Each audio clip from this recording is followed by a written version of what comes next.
I guess we'll go ahead and get started. Is there an echo? Someone not muted? Okay. So I'm Rabbi Ruti Regan, the Rabbinic Disability Scholar in residence at Matan. And today we're going to talk about created disabled in God's image, a lens on the Jewish disability conversation. Because as we're moving into Jewish Disabilities Awareness, Acceptance, Inclusion Month, there's a lot to talk about disability. There's a lot to talk about Judaism, and there's a lot to talk about Jewish disability. So when we're talking about awareness, what are we talking about? Part of what we're talking about is the fact that disability means something, and it's not always talked about, and it needs to be. Part of what we're talking about is the perspective that disabled Jews with disabilities have, and building a broader conversation and community around disability in a Jewish context. Conversation in the sense of words, conversation in the sense of actions. One way I tend to frame this Jewish conversation around disability and the need for both is that the Torah taught me that we're all created in God's image, right? People like to quote that a lot this time of month. Torah taught me that we're all created in God's image, and the disability rights community really taught me how to mean it. So here's part of what meaning it looks like. Disability is part of what defines us. It's a really big deal. And that's not a diminishment of God's image. It's part of how we were created in God's image. The reason disability is defining is because bodies really matter. Brains are important. The differences in our life experiences affect our perspectives. Community matters, and we're part of disability communities. And all of that needs to be part of how we understand God's image if we really want to say that everyone was created in God's image. Because we can't say you're created in God's image, but only so long as you edit out pretty key parts of yourself, right? So disability is not a dirty word. We don't need to edit it out to be fully human, to build inclusive community, or to fully recognize God's image. So the way one of my friends and colleagues in the disability community puts it is that, so people who grow up with disabilities are often told, don't worry, you're really just like everybody else on the inside, or how you think it, or in ways that matter. The way she put it is, it turns out that brains care more about oxygen than they do about academics. So it makes a difference, and editing it out doesn't change the fact that disability makes a difference. It just sends the message that disability is shameful. And I think that's a chilul Hashem, a desecration of God's name, because we're all created in God's image and none of us have unspeakable minds, bodies, or lives. So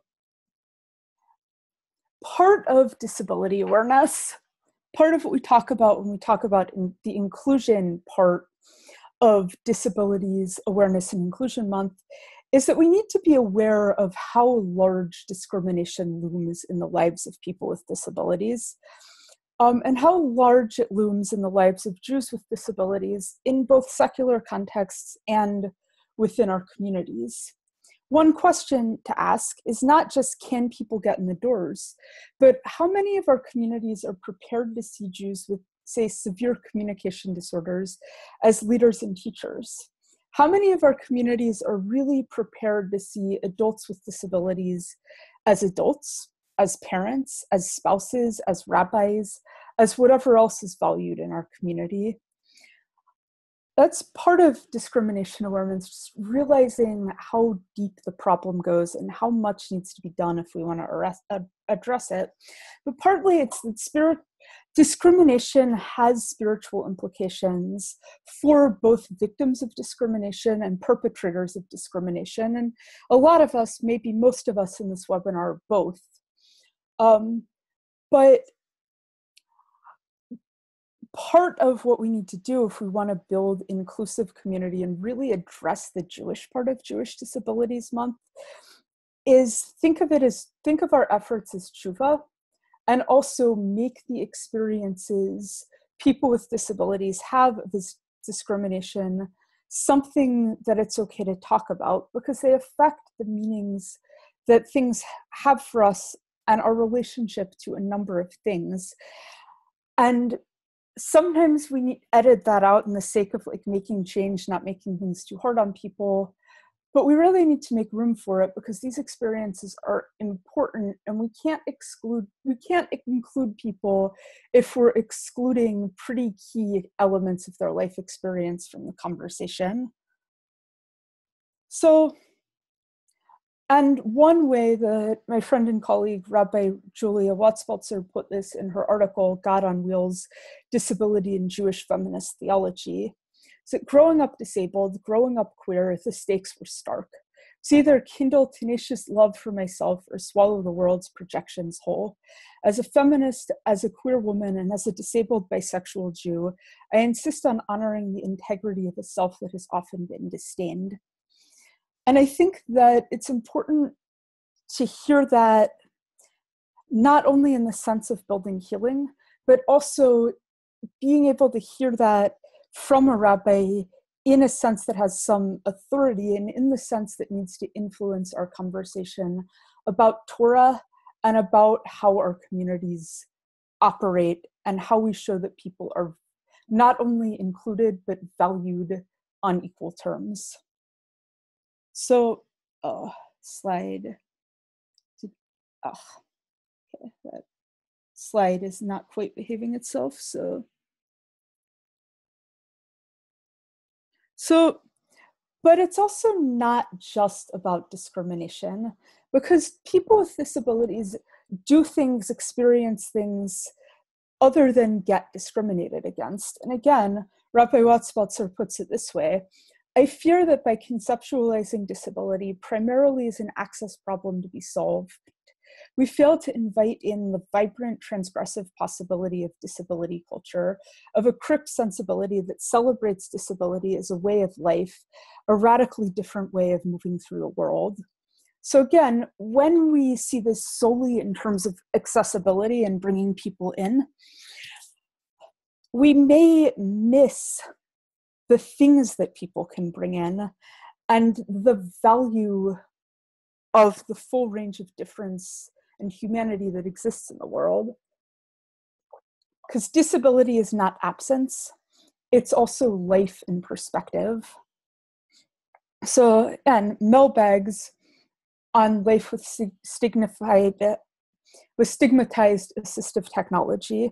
Now, Mel is someone who needed a life-saving feeding tube a few years ago and really faced some pretty intense pressure not to get one, because people weren't really sure if her quality of life would be high enough somehow, even though she wanted one and it was clearly needed for her survival.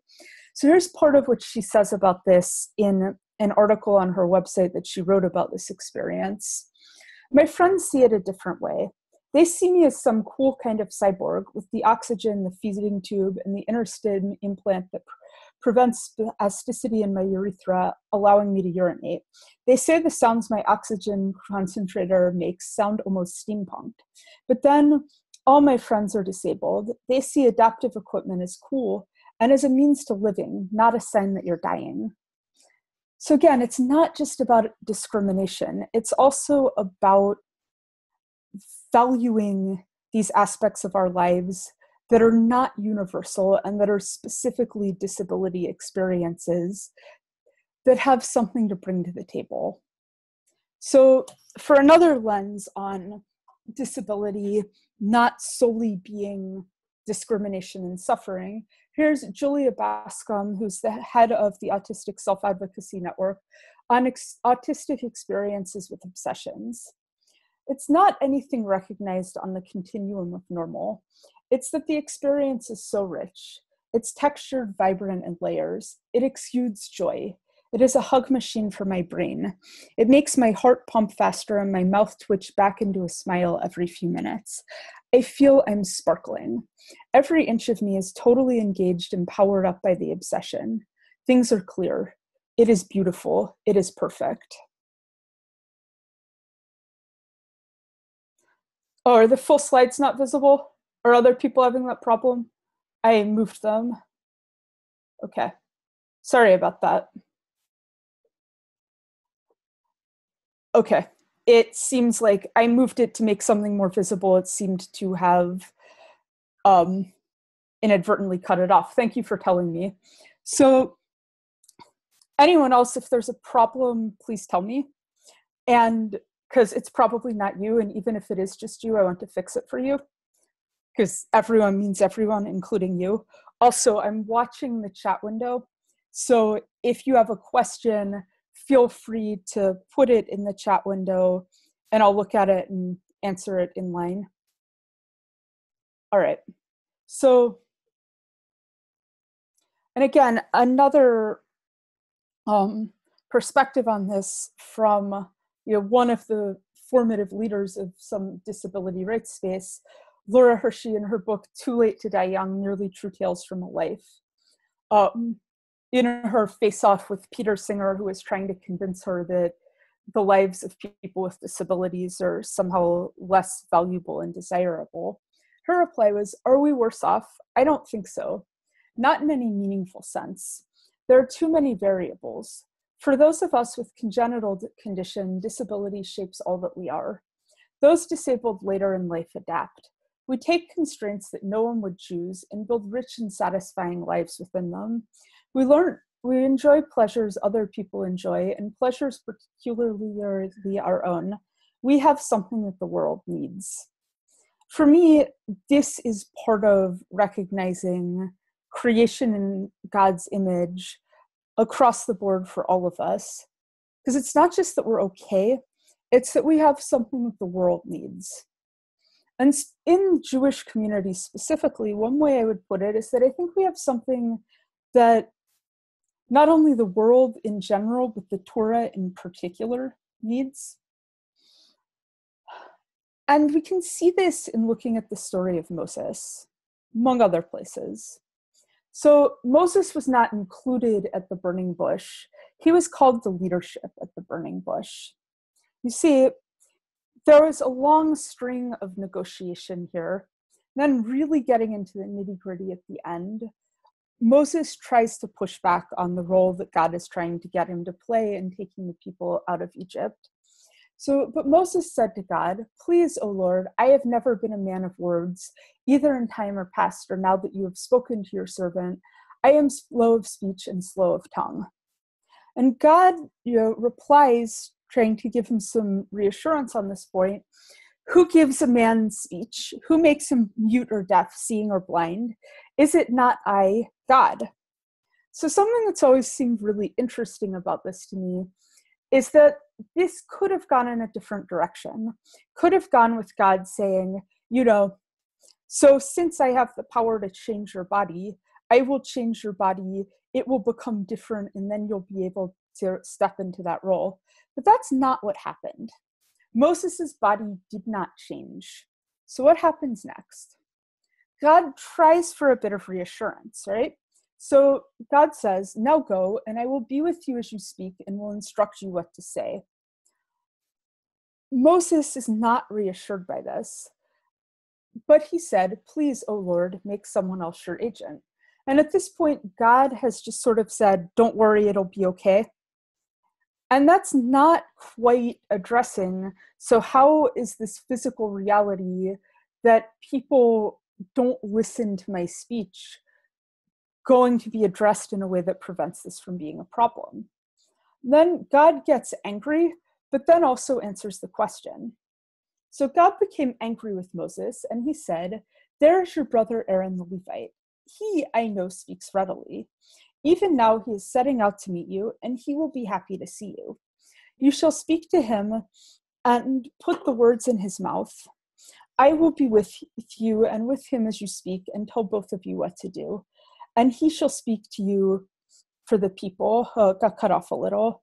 And, thus and what it says there is, and thus he will be in the role of prophet, and you'll be in the role of God to his prophet, and you'll speak to Pharaoh and take these rods with which you will perform the signs, right? So one thing this really clearly establishes is that support doesn't erase leadership. God is refusing Moses' demand to appoint someone else, but he's saying, you don't have to do it alone, and your difficulty with speech and the way your body works is not disqualifying. Again, I'll pose the question in discrimination awareness. If somebody in our communities needs this much help communicating, how many of our communities are prepared to see them as a leader and take them seriously in other ways? And can we follow the model that God is following here a bit more than we currently are? So going forward with this story, it's not just in this initial call to action that Moses' disability is relevant to the story. So we have, after they've gotten out of Egypt, they're in the desert and Amalek is attacking. And it gets to the point where Moses is kind of on a ledge, on a hill, observing the battle. And as far as Moses holds up his hand, Israel prevailed, is winning the battle. When he let down his hand, Amalek started winning. And so Moses, holding up your hand is really tiring. And Moses' hands grew heavy. So they took a stone and put it under him and sat on it, while Aaron and Hur, one on each side, supported his hands. Thus his hands remained steady until the sun set. What's really interesting to me about this is that both of them supported him, but they didn't take over, and they didn't replace him. And his agency didn't go away. They took the stone and put it under him, and he sat on it.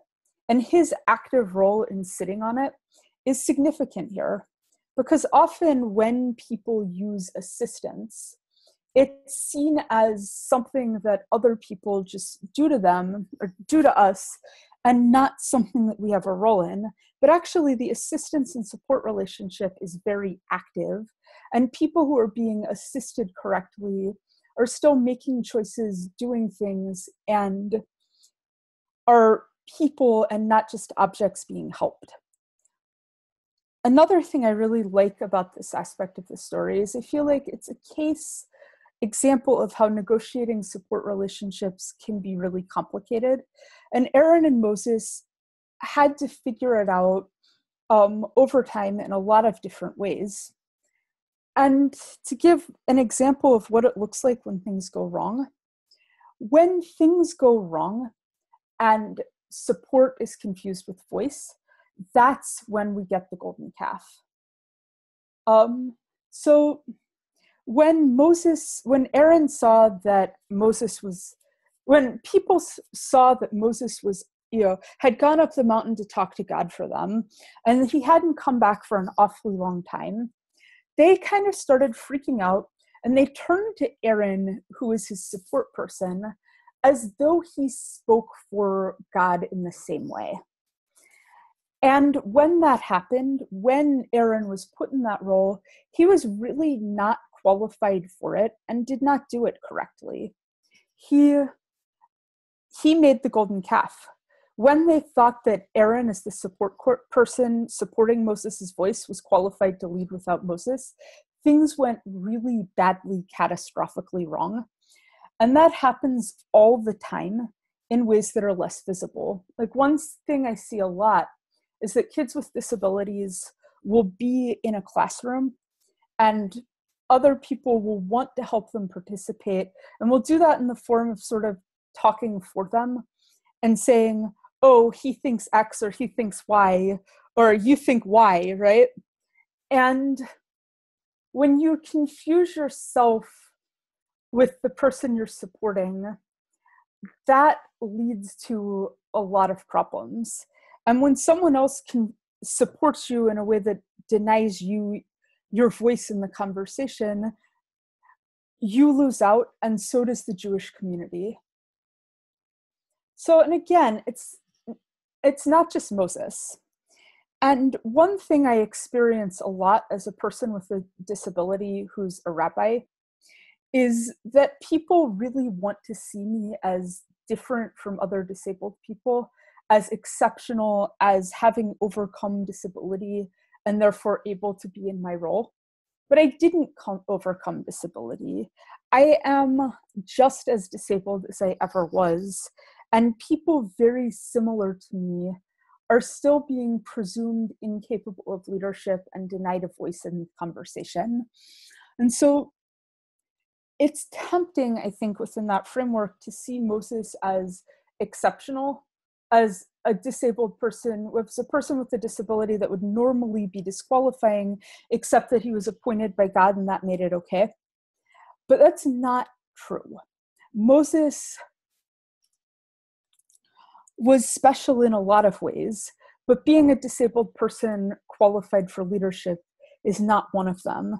Having both a communication disability and the ability to do things that matter is not rare. So we're all created in God's image, and Jewish inclusion means a lot more than just meeting our needs. We have something to offer. We're leaders. Our voices are Jewish voices. We have something that the Torah needs. So, and in line with that, we're people who create. One place I see disability conversations going wrong, I see this more in Christian context, but I see it in Jewish contexts too, is this idea that what people with disabilities have to our communities is our gifts and our sort of like innate God-created uniqueness. And that's true, and it's not just that. Like, people with disabilities have more to offer than how other people feel about us as disabled people. And we have more to offer than what God gave us. Because as human beings, our capacity to create came from God, but what we create came from us. We all have more to offer than God created with. And I think that part of what it means to really include people as equals is to take their contributions seriously and to give people appropriate credit. Like, if you say things like, I've learned so much from him, the next thing I want to know is, what have you learned?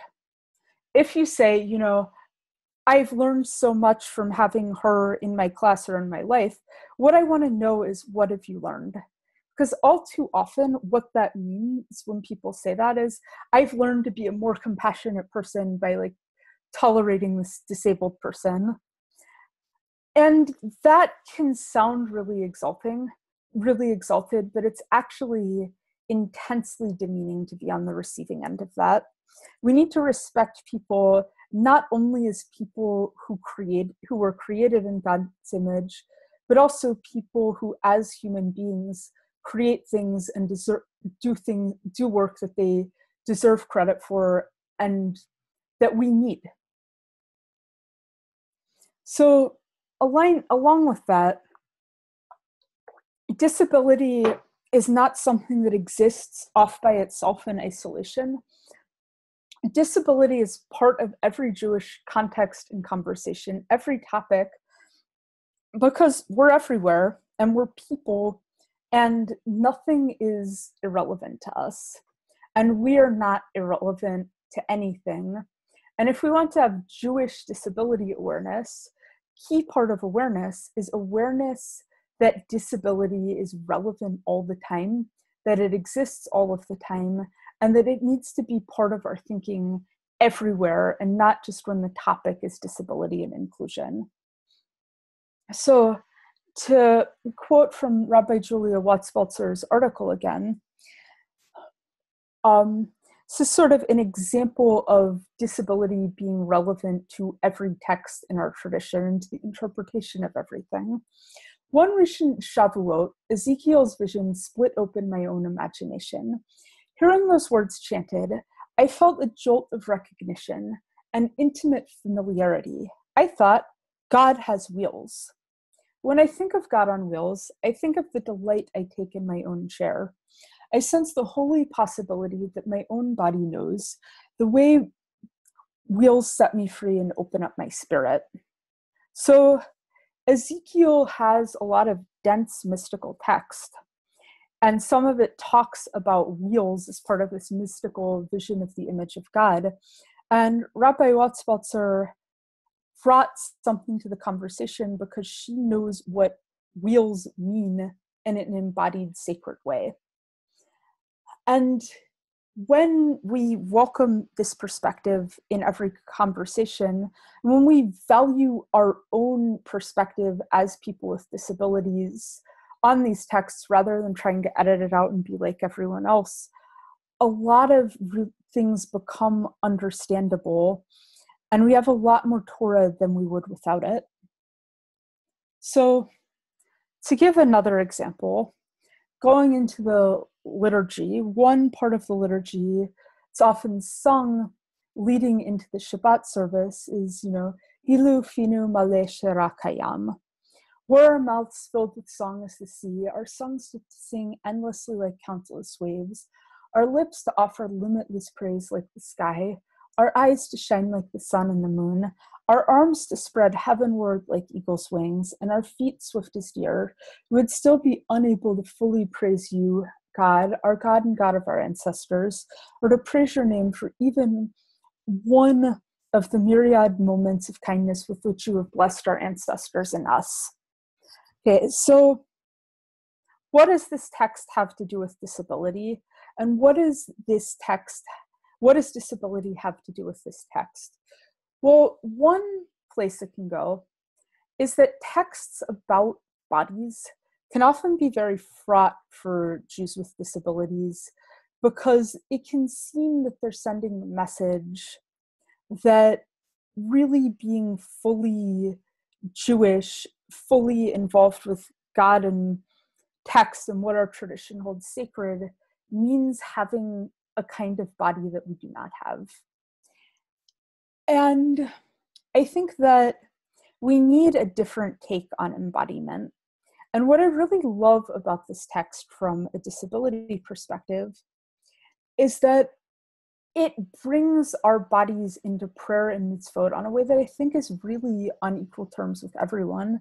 So I think that what this part of our liturgy is saying is there is no body that is perfect.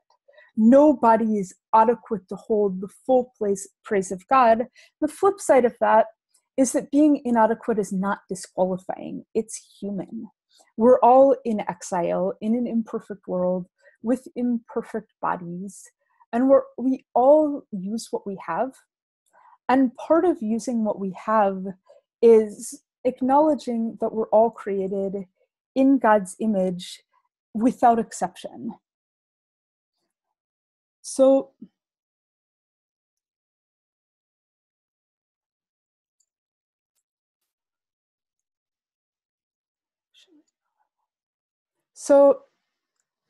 bodies and embodiment are all over Jewish liturgy and Jewish texts, which means that if we want to be inclusive, we need room for acknowledging and working with the bodies that we have as disabled people within our tradition, within our text, within what we value in both a spoken way and an embodied way. Because Judaism involves the whole body, and brains and bodies are important. That's one thing our tradition really emphasizes, is that we are not disembodied minds and that our bodies are not a problem. They're part of the sacredness with which we were created, which means that actions matter. Disabled people are neither above mitzvot nor beneath mitzvot, or above having a body or beneath having a body. And also exempting us from the parts of the tradition that are problematic for us doesn't really solve the problem. We need to do something that goes deeper. We can see this in a Talmudic text about disability and commandedness. This is one that's actually cited pretty commonly in conversations about women and mitzvot, about women and Jewish religious practices. I first encountered it in that context, but it's actually more directly about disability. So there's a blind rabbi, Rav Yosef, who's blind, said, first I would say, someone would tell me that the halacha is according to Rabbi Yehuda, who says a blind person is exempt from the mitzvot, I would make a banquet for the rabbis. I'd celebrate this because I'm not commanded and yet I perform. That's great. But I actually heard that then I encountered Rab Chanina's position, just that greater is the one who is commanded and performs it, than the one who is not commanded and performs it. The contrary, if somebody would tell me that the halacha is not in accordance with Rabbi Yehuda, I would make a banquet for the rabbis. So it's really important that the things that we do as people with disabilities not only be permitted, but that they're seen as things that have stakes and that they have real significance. And it's not just something we're being allowed to do for the sake of making us feel included. It's also something we need to do because we're Jews and because we have the obligation to enact Jewishness and Jewish community in the world. And having a disability does not put us outside of that. It means that we need to frame our understanding of Jewish practice in a way that includes us. So,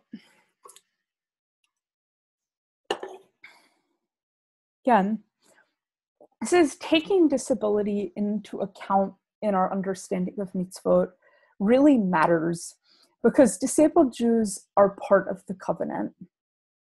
And our understanding of mitzvot needs to have room for disabilities because if we don't have room for it, we're treating what disabled Jews do as a pale imitation, right? Like, if what we say is really everyone should stand, but you don't have to, what we're saying is that being part of everyone means you have to do this, and you're not really part of everyone in this instance. Or like, really, everyone should fast on Yom Kippur, but you can't, so that's okay.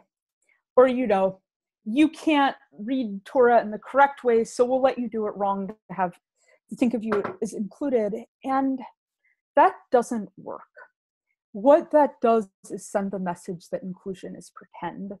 We need to be willing to think about mitzvah, however that looks in our community, as something that has space for Jews with disabilities to be obligated, to have and to be part of the covenant in the community, and to do things with real stakes.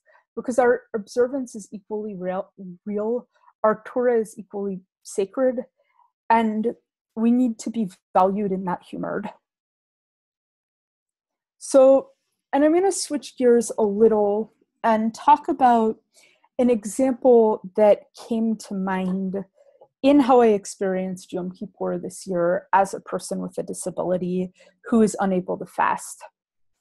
And I want to give a caveat here, because what I am saying in this instance is how I see things. It's some questions I'm asking, and it is a perspective on this particular thing that is not going to be shared by every person with a disability or every person with a disability that's similar to mine. But it is a possible lens on how we could think about disability experience on Yom Kippur and how we could keep in mind the significance of disability and disability experiences across the board. So backing up, someone asked, Lori asked a question. If exceptions aren't made, how does a person who is blind chant Torah? I do aliyot from my chair. Is that an exception? Is that wrong? So to answer that question in two ways, one thing is that I don't think that doing things differently is the same as making an exception. And I think this might be clearer in how I talk about Yom Kippur, but I'll address this example more here. So I think that there's a framing where people will say something like, really, the correct way to have an aliyah is to stand. But if somebody can't do it correctly, it's okay to do it incorrectly because we want to include them. I think that's sort of the valence of what a lot of people say. And what I would like to say in that kind of example is that somebody who does an aliyah from their chair is not doing it incorrectly. They are doing it correctly in the way that makes sense for their body. It's not an exception. It's including a broader range of bodies and experience and people in what we're willing to regard as normative. I don't have a good answer about blind people chanting Torah. I would refer you to my colleague, Lauren Tuckman, who I believe has thoughts on that and is doing some work on that issue. But I don't know a good answer. But what I do think is that we need to be prepared to accept it as a legitimate and correct way for blind people to read Torah, and not to think of it as blind people reading Torah incorrectly, but we're tolerating it. Okay, someone asked, spelled it. Okay. I'll put that in at the end. Okay, no, actually put that now, okay. So Lori, does that answer your question?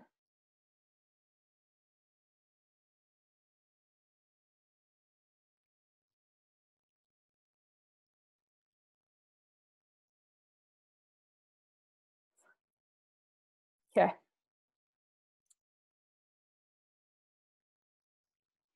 Okay, so I'm gonna get into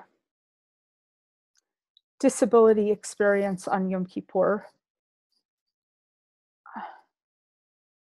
Yeah. Okay. So I'm going to get into disability experience on Yom Kippur now. Again, this is my perspective. It's something I've been thinking about, and some questions I think it's worth asking as a lens on how we might consider Yom Kippur in particular and disability experience in a Jewish context in general.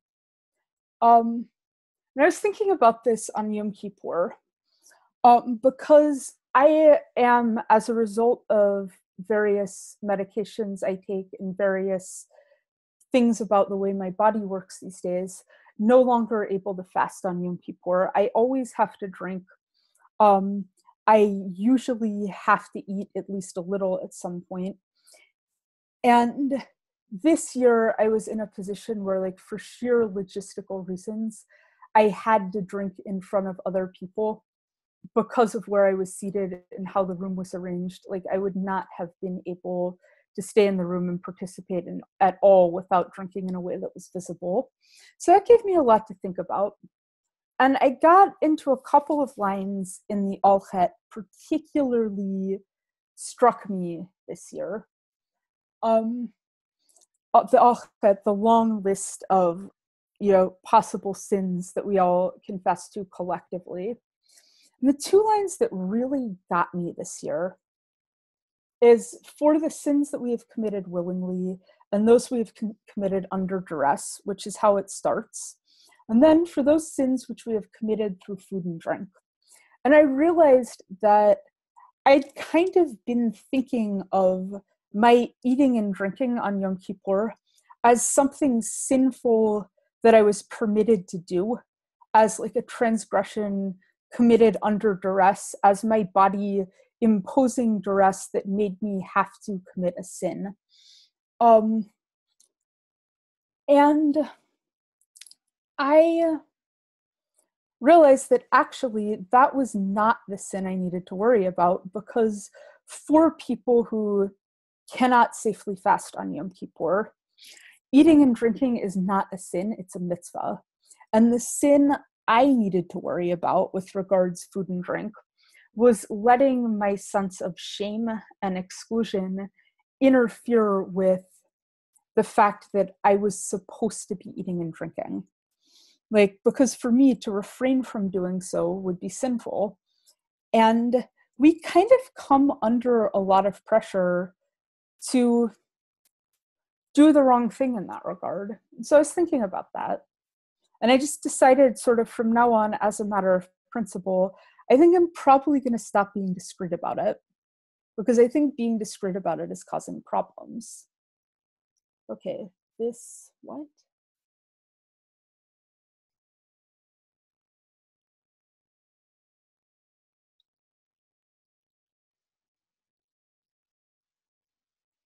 So some slides inadvertently made it in there. I'm not sure how that happened, but okay, so here's the next one. So for those who are unable to fast safely, eating is a mitzvah. So too often we treat medically necessary eating and drinking as a sin committed under duress, sort of how we might say doing it, having an aliyah correctly means standing, but some people are permitted to do it incorrectly, when really what we should be saying is that for some people, the correct way to do it is seated. And I think that hiding it, and the way we're pressured to hide it, really sends the message that eating is sinful, even if you need to. So, because we hide it, and we say that things like everyone is fasting is central to Yom Kippur, but like, so what does that mean about who's part of everyone? Are those of us who can't fast or shouldn't fast part of everyone? And the way I want to put it is, being disabled is not a sin. Our observance is observance. And when we say we about Jews, we need to be succeeded. Yes. So Laurie says, not eating when you need to is actually a sin of pride, isn't it?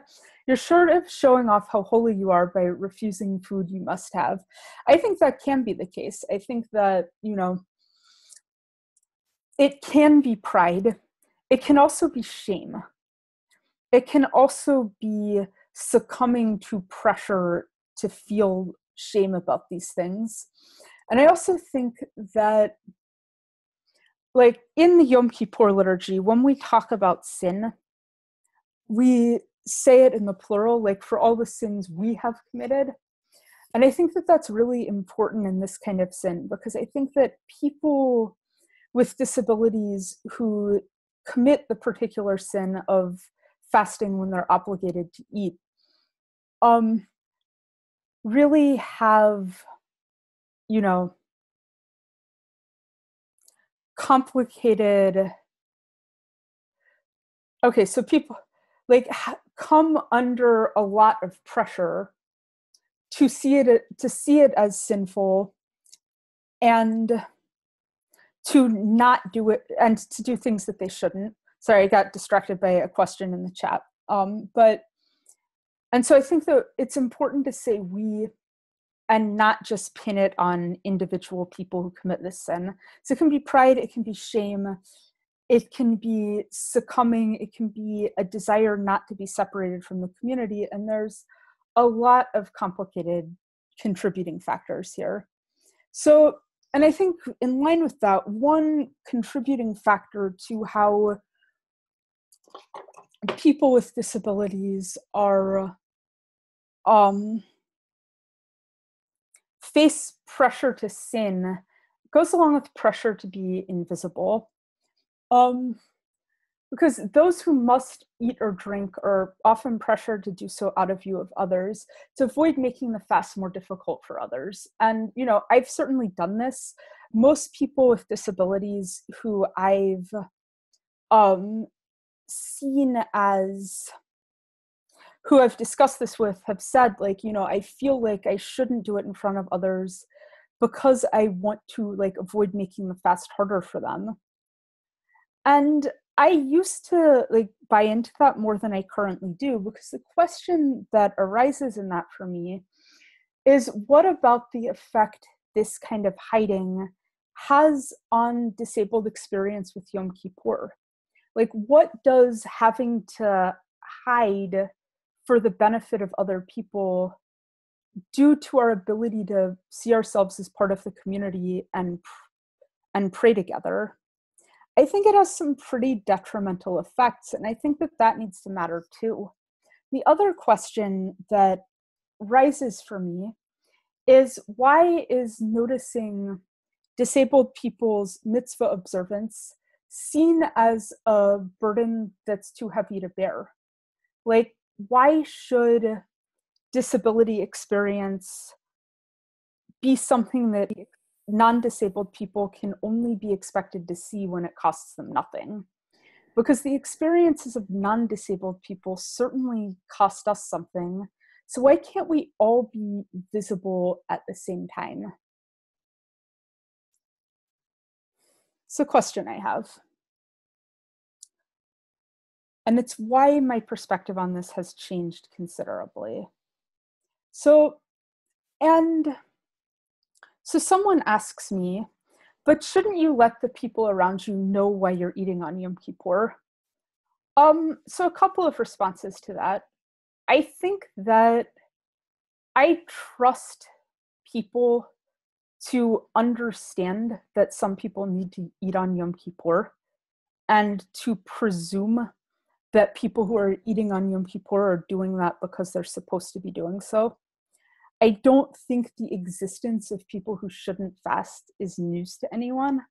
And I don't think it's appropriate to expect people with disabilities to constantly explain ourselves to everyone. I think it's reasonable to expect people to presume favorably, especially on Yom Kippur, when we're in the middle of confessing our sins, and one of them is like being inappropriately harsh with other people.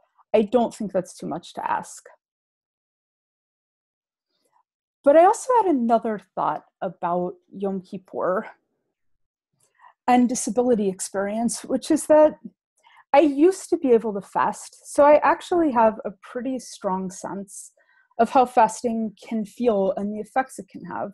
So when I could fast, fasting had the effect of making me weaker, wobblier, less cognitively capable, and having like a certain kind of possibilities and focus that enabled. And I realized on Yom Kippur that I now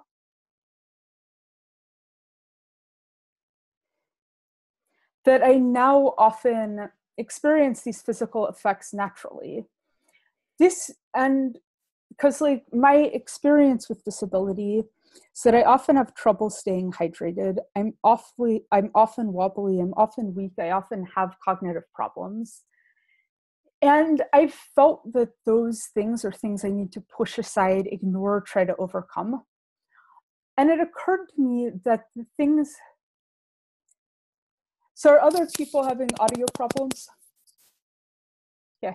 So it occurred to me that the things that I experience naturally are something that maybe Judaism has room to treat as spiritually significant and spiritually valuable, to the extent that non-disabled people enter into some of those experiences on the holiest day of the year in order to open up certain kinds of possibilities.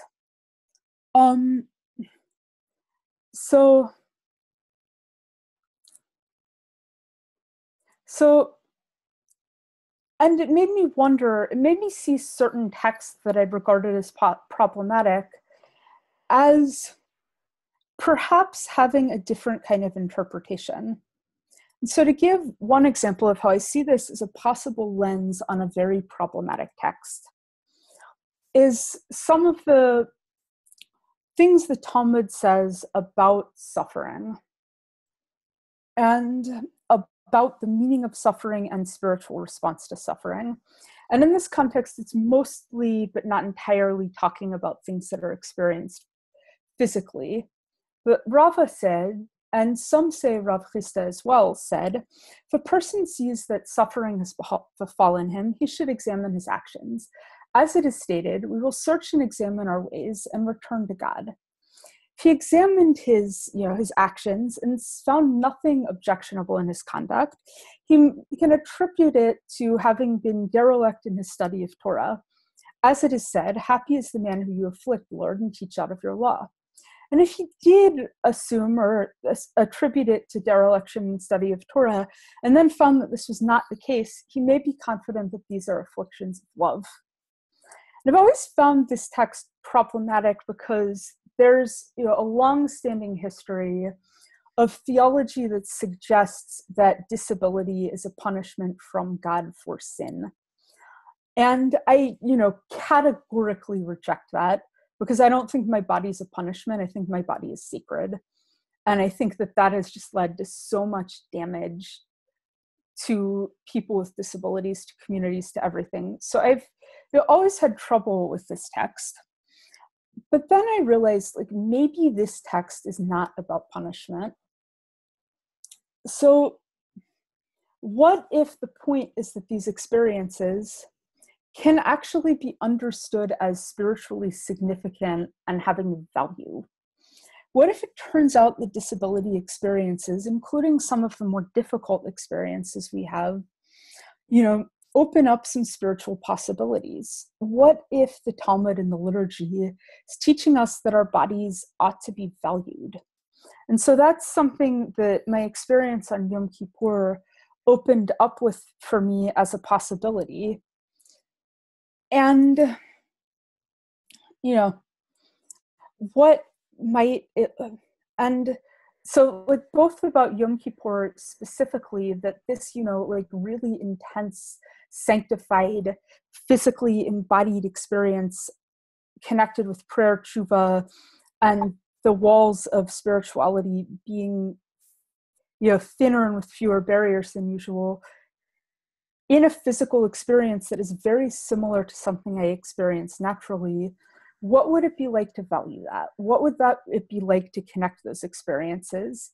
And I don't know the answers to that, but it's a question that I've been reflecting on as a result of seeing my experiences as relevant rather than something out to edit out. And further along with that is, I wonder what it would look like if we were able to operate in Jewish context, which the assumption that our bodies and experiences are always valuable, when they make a difference to how we observe the mitzvot, or to how we understand a text, or to how we feel about something. What if we valued it instead of seeing it as a disruption? I think we could open up a lot of really valuable things. And I think we would all learn a lot. And Wendy Vatsera says, Reb Yisrael Salanter made a point of eating cake, I think, in front of his congregants one Yom Kippur when illness was raging through the community, and he had told them they should eat. Yeah, I've heard that story as well, where it was a rabbi who, said from the bima, if you have this illness that is, sweeping our community, you must eat. And to prove to you that I mean it, I'm going to eat this sandwich right now. And so he did. And I think that doing that probably proved the point to some people that, yes, you really do have to eat if it's a mitzvah for you to eat. And it is not holy to endanger yourself unduly in an attempt to feel normal. We can't treat this as a mitzvah committed under us, a sin committed under duress. We have to recognize it as a mitzvah, and we have to do that in a way where we have credibility. And so that's certainly something I've thought a lot, because if we say it's a mitzvah to eat on Yom Kippur if fasting is medically dangerous for you, but nobody ever sees anyone doing it, actions speak louder than words. And if it's an invisible and unspeakable except in the abstract, we're not very credible. So yeah, I think that is a good story. And I want to name, I was not on the bima this year, and I'm not sure what I would do if I was. I've thought about that a lot. And, God willing, it will be a decision that I will need to make in practice at some point in the not so distant future. But the last time I led services on Rosh Hashanah, Yom Kippur, I was still able to fast. That said, I didn't ultimately do this, but I did consider saying, like, and that includes to saying explicitly, if it is dangerous for you to fast, it is not permissible to fast. And that includes if it's likely to trigger an eating disorder relapse.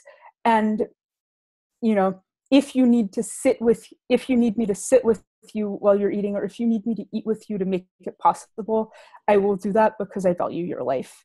I ultimately didn't do that, but I've always kind of wondered if I should have, or if I would in a different context. And anyway, so another text that I see is really having a lot of room for valuing us. In the Mishnah Sanhedrin, it's the warning given to witnesses who are testifying, part of the warning given to witnesses who are going to be testifying in a capital case. And it asks the question, why was Adam, the first human, created alone? And it says, to teach you that anyone who destroys a life is considered by Scripture to have destroyed an entire world. Anyone who saves a life, it is as if he saved an entire world. And again, single life, anyone, all of us. And it gives a couple of other reasons, but the one that's particularly relevant in the disability context is, and also to express the greatness of the Holy One, blessed be he. For a man strikes many coins from the same mold, and all the coins are alike. But the king of kings, the Holy One, blessed be he, strikes every man from the die of the first man, from Adam, yet no man is quite like any other. So therefore, every person must say, for my sake the world was created. And that doesn't say unless you have a disability. It doesn't say unless your life is difficult. And it doesn't say unless your disability involves suffering. It says, everyone is created different. And everyone must say, for my sake was the world created. And acknowledge that we are created in the image of God, and what we bring as who we are specifically is important, needs to be valued. And the fact that it is disruptive is because our communities historically have not made room for it. And we can make room to really enact these teachings that are brought in our text. That said, I want to be a little bit careful about this, because I think it could be feeding a misconception that's very common, which is that spirituality is not a substitute for accessibility. One thing I've seen happen is that a lot of people will try and lecture people with disabilities over how they just need to not be angry, not object to things, not be disruptive, and just be more spiritual and, look on the bright side. That's not what I'm saying here. So don't do that thing. Don't lecture Jews with disabilities on the need to reframe their perspective, because their perspective belongs to them and not you. Also, don't feel that your refusal to accept discrimination is unspiritual, because I think it's not just insights that feel inspiring, but also our anger in the face of discrimination. That's part of what we bring to the Torah and to our communities that's valuable. And I think that it's really critical that we understand accessibility as not only as a mitzvah. Accessibility is a mitzvah, and encouraging people with disabilities to be more spiritual or tolerant is not a substitute for performing the mitzvah of accessibility or avoiding the sin of discrimination. So, textual source for the obligation to avoid discrimination is, do not insult the deaf or place a stumbling block before the blind. You shall fear your God. I am Hashem, the personal name of God.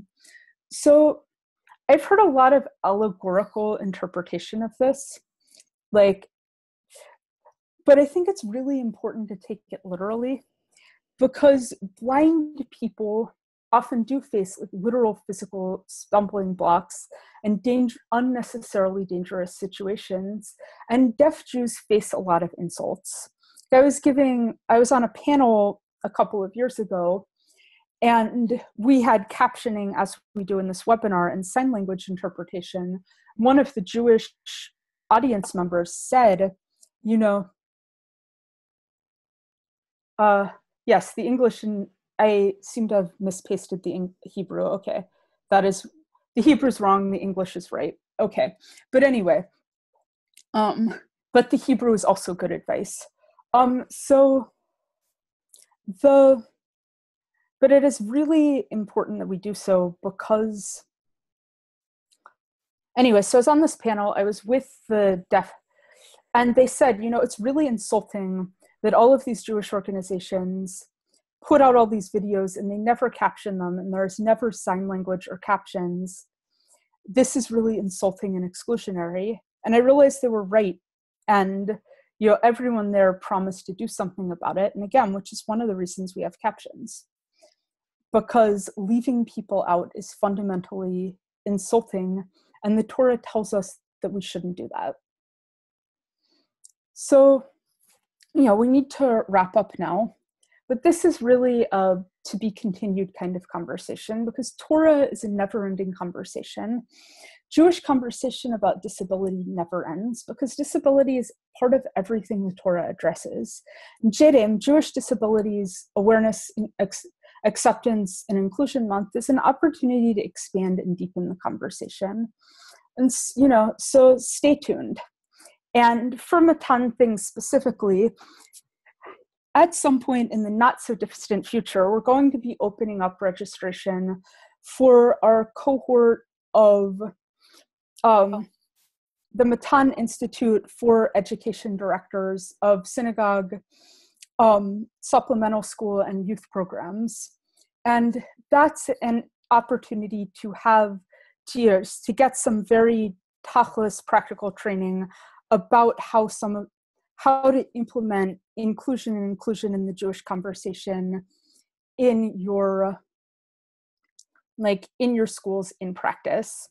We're also going to be doing some giveaways of some cool disability related prizes, and we have some other upcoming content. So, and you know, leading into Purim, I'm going to do another webinar called "What's So Funny About Disability," which is going to be leading into Purim, a conversation about disability and humor. So stay tuned, and that's all, folks. And if you have any questions, feel free to contact via email or Twitter.